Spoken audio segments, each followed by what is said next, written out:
C'est au 19e étage de cette tour, l'IT Tower, située avenue Louise, que se trouvent la plupart des installations électriques du bâtiment. C'est là que ces deux ouvriers spécialisés en maintenance, qui préfèrent garder l'anonymat, ont travaillé pendant près de 3 ans. 3 ans avant de découvrir par hasard la présence d'amiante.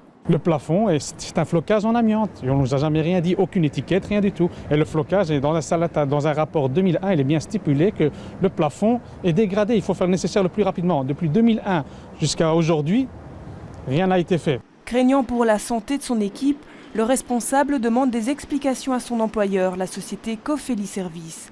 Peu de temps après, l'homme est licencié. Certains collègues mutés.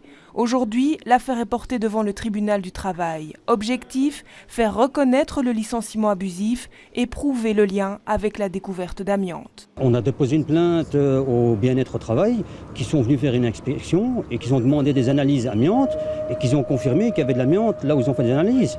Par après avoir été licenciés, on a eu des rapports amiante du bâtiment qui confirment qu'il y a eu de l'amiante dans ces bâtiments, dans les locaux où on a travaillé. Donc qu'on nous explique, tout simplement. Absente à la première audience, la société de maintenance a réagi par voie de communiqué.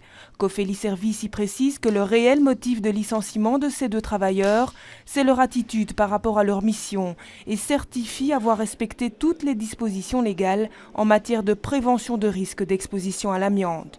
Le bras de fer s'annonce difficile. En Belgique, on indemnise les personnes exposées à de l'amiante uniquement si elles contractent la maladie.